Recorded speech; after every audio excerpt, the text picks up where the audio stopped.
Ito po at mga kapuso, makakausap po natin si Assistant Secretary Eileen Dumlao, spokesperson ng DSWD. Secretary Dumlao, magandang umaga po. Secretary, hello. Yes, hello. Magandang umaga Apo. po. Magandang umaga sa lahat po ng sumusubaybay ng inyong programa. Una-una po, Secretary, yung text muna sa atin, yung muna ating titanungin. Ito bang pagbibigay po ng ayuda ay dito lang po muna sa Metro Manila? Kailan po ba ang kasunod doon sa mga probinsya? Yung po ang tanong dito ng mga nagte-text sa atin ng mga taga-probinsya, Secretary. Well, tama po. Nag-umpisa lang po tayo ngayon dito sa National Capital Region at sa mga tricycle drivers. Pero by next week, once okay na po yung mga listahan natin from LTFRB para po sa mga motorcycle taxi, sa Opo. mga Grab, TNVS, pati yung mga jeepney drivers. As long as meron na po yung listahan sa atin, Opo. we could proceed and distribute cash assistance na rin po sa kanila. Ay, sorry, Secretary pala ang natawag ko. Assistant Secretary Dumlao, pinromote na kaagad eh. ASEC, ganito po, ito pong binibigay natin, ito yung AX, tama ba yon? Opo. Tama po, ASEC? assistance to individuals in crisis situation. Mhm, mhm. So, 5,000 po ito, tama ba?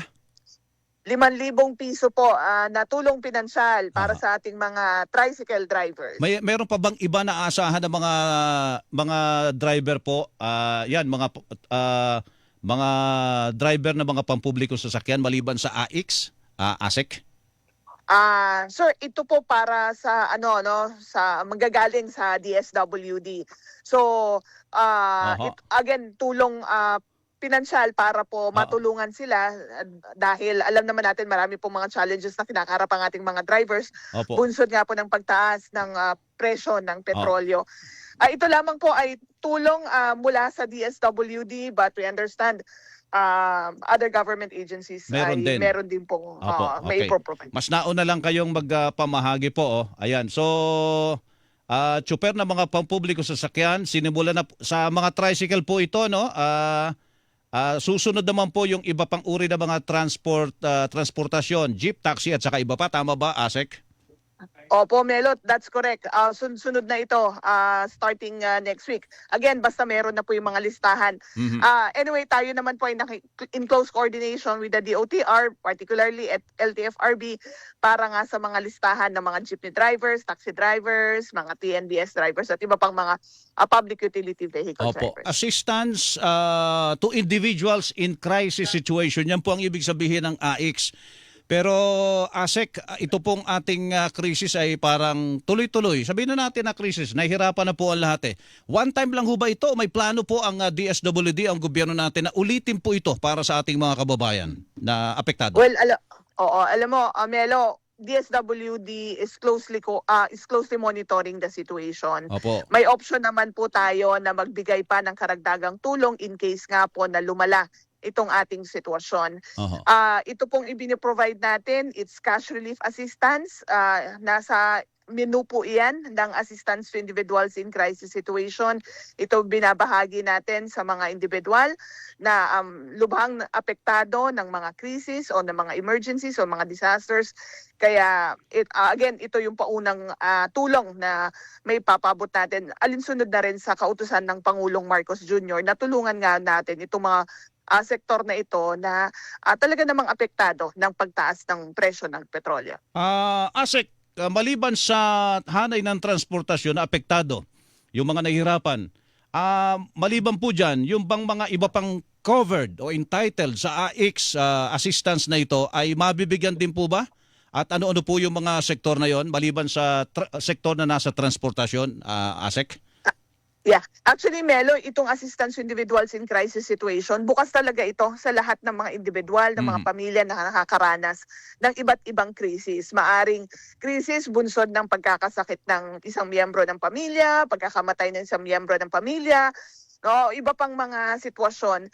na talagang nahihirapan sila na mag-cope up doon sa kanila nga pong mga yung kanilang mga na-experience Opo. sa pang-araw-araw. So again, for those na may mga may mga kinakaharap na mga krisis at kinakailangan ng additional support services, Opo. maaari naman po silang magtungo sa mga tanggapan ng DSWD at i-assess sila ng Opo. ating pong mga social workers. Tulad ng mga nawawalan po, bigla-bigla nawalan ng trabaho, no? Kasali po yan, sa AIX, ASEC?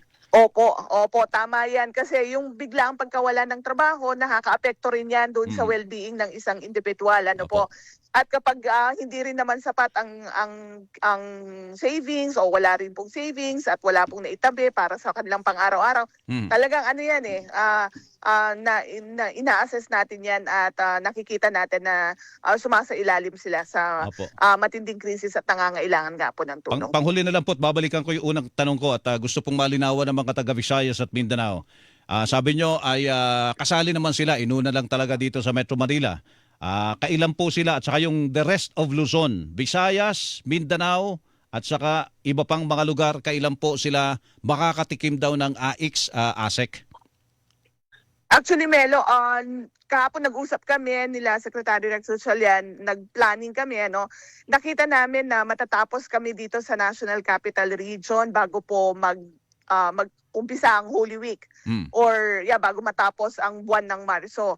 Ibig sabihin, masuserve na natin yung mga jeepney drivers, TNBS drivers, taxi drivers dito sa Kamaynilaan. So after Holy Week, nakikita natin, ang projection natin dyan ay makapag-umpisa na rin naman tayo sa mga syudad, sa mga probinsya. So again, basta malinis na po yung mga listahan na isusumite sa DSWD, pwede na po tayo mag-umpisa. Opo. ASEC, salamat po sa panahon at sa paliwanag na ito. Magandang umaga po sa inyo. Maraming salamat din po, Melo. Opo. Magandang umaga po. Assistant Secretary Irene Dumlao ng DSWD. Ang oras! Hilingan, walang pinoproblema.